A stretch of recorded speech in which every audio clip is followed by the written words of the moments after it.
Peace Restored's mission is to serve women that have been impacted by a variety of difficult circumstances, which may include abuse, trauma, and grief. And we do that by providing counseling services, support groups, and classes. We work with women exclusively, adult women over the age of 18, and we are geographically located in Mooresville, Indiana, but we serve women all over. So we actually have an international reach with Peace Restored. Our goal is not to stay and do the things that we're currently doing, which is the counseling, support groups, and the classes. While that's always going to be a part of what we do, we have a long-term vision that's really big. We really need people to come alongside of us to help make that vision come reality. So we have 3 phases of development that we're working towards. We have the projection of that we really start working towards that in 24, be able to kind of, identify the property and break ground. But we've been really excited this year that things have been accelerated for us. We've been actually in negotiations in the last couple of weeks with somebody who, with a potential property that we've identified, and we really haven't publicly announced it yet. And so we're really excited about this because that's going to really propel our vision forward pretty quick. Tell me a little bit more specifically about the long-term vision. What will this property do? And let me back up to say the way that we came about this is I actually spent a couple of years, our first couple of years that we opened up Peace Restored, while I had my own history of what I intrinsically knew was needed through my training. I also wanted to make sure that we were filling the needs of the community that weren't being filled. And so I'm like, well, how do I find that out? I'll go do my own research.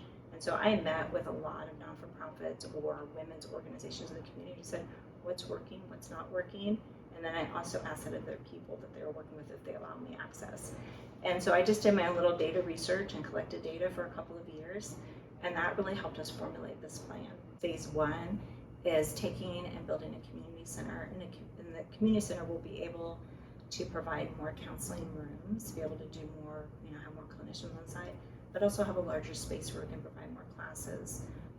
We've started kind of doing a little bit of art therapy at our office. We like to do more art therapy. We'd like to be able to bring back what we call proactive things, not just because mental health typically is very reactive. We also want to do proactive care. So things like self-defense classes, we used to do those. So we'd like to bring those back as well. Just so many things we can do in a larger space. Like I said, just other groups that are, the community come in and take advantage of, because we really just want to be a place where women can be empowered to be able to be the best that they truly can be. The community center would also, obviously barring some building codes that we have to work through, flex as an event space, because everything that we do has an income model attached to it, because we want to make sure that we're building sustainability into our long-term process of what we're doing. And so it would also be an event center for like some corporate events and things of that nature. So that's phase 1. Phase 2 is a retreat center, because like I said, one of the things that kept just hitting me in the face, if you will, is that mental health care is reactive. And I'm like, why do we not do anything that's proactive? It's like, it just seemed like a kind of like this big hanging question. Why don't we do this? And so we want to create a retreat center where women can pull away and be refreshed. Even if they're kind of in that like high stress place, where like if people could just have a place to pull away before whatever they're going through becomes this really big crisis moment or trauma moment. I just thought, wouldn't that be amazing? So that's what we're going to create. We're going to create a place where they can pull away, be refreshed, but also that'll also be used for our clients who aren't local, where they can come and stay with us, where they can do intensives, where they can meet with us face to face. Because they've asked us, like, where can I come stay and be with you? I'm like, don't have a place, I'm sorry, So, but we're working towards it. We tell them, and they're like, okay, let us know when it's there. We currently do 1 retreat a year. So what we talk about is we have 3 umbrellas of care with the abuse, trauma, and grief. Under that grief umbrella, we do what's called a Young Widows Club. And so, I don't know if you know the stats on that, but widows, and across the U.S., statistically, we know from the Census Bureau, the average age for widowhood is 55. When I learned that, we were like, we got to fill this need. And so we created a Young Widows Club, and that's a place where younger women can come that have been widowed and be able to connect with other women. We can give them practical tools on how to work through this very challenging time. Because if you've been widowed and you have kids at home, or college kids, or you just retired, You're not in the same place as if you're 85 and your husband passes. That's still hard, but it's not the same. And so we do an inner retreat for the widows. We'd like to be able to expand that with the retreat center, be able to do more retreats. One retreat I'd love to do is one on childhood sexual abuse.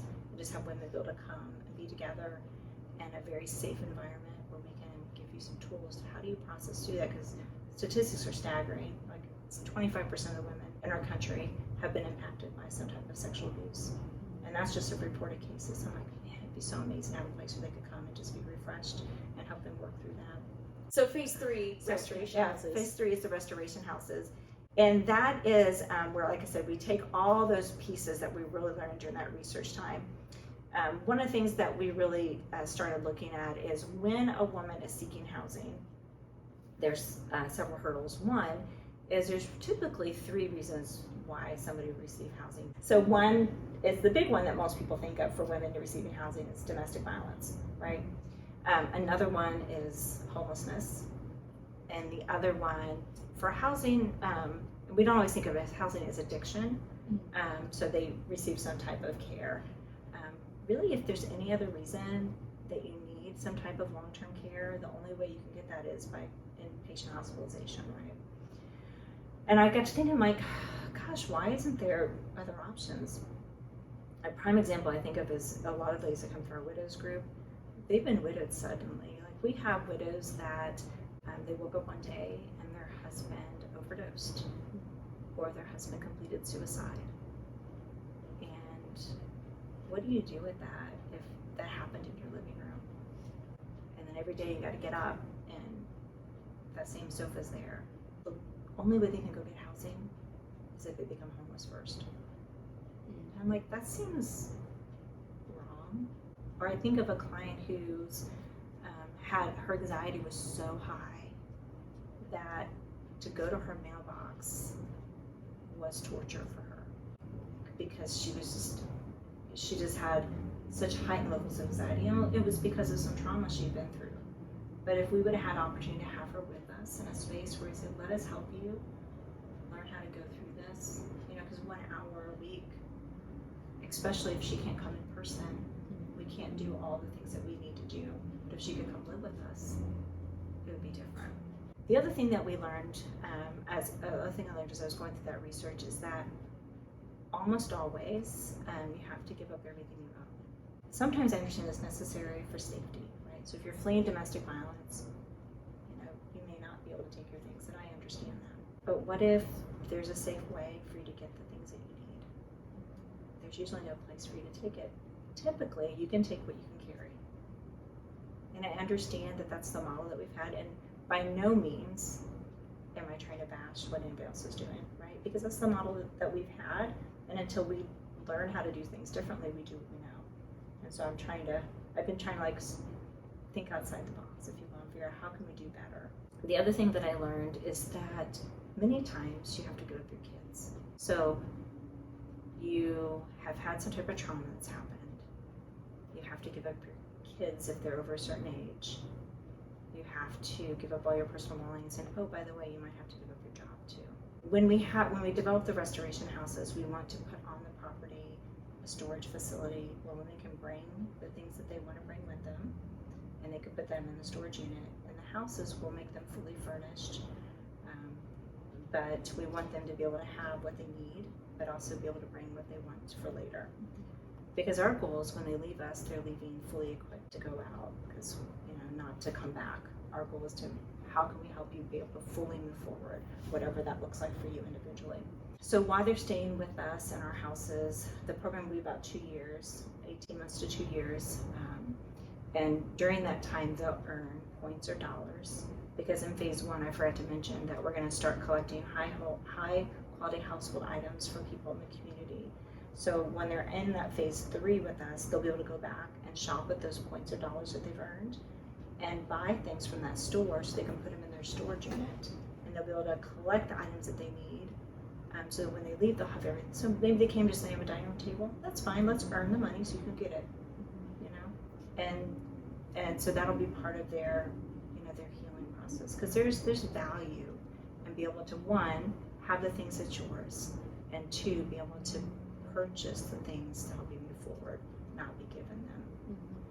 The other part of that is we want their kids to be with them because we believe that you need to heal the entire family, not just the mom by herself.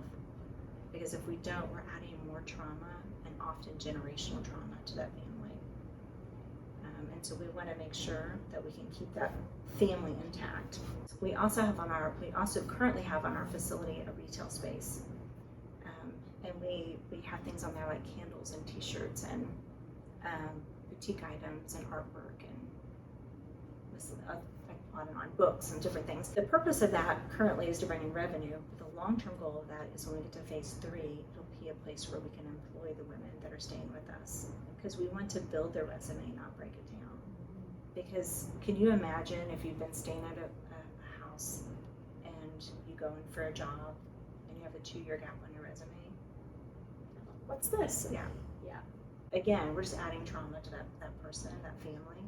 So instead, we want to build their resume. So through our retail space, we design our own t-shirts so they've learned designing skills. We do our own social media, so we teach them how to run social media platforms. We do videography in-house, so they can learn video skills. They could learn how to manage inventory or how to run a store, how to source products. All those things just build your resume, and they're very marketable skills. And so we want to do that as well.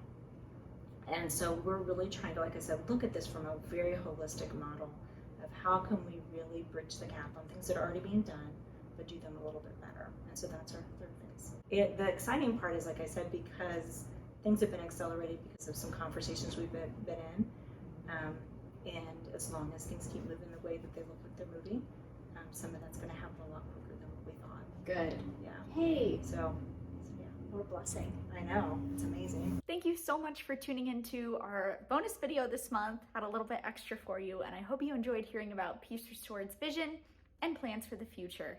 If you'd like to help us support them at the 4:30 meetup on April 25th at 3 Up in Carmel, you can get your tickets at synergizeindy.com or on Eventbrite. We would love to see you there.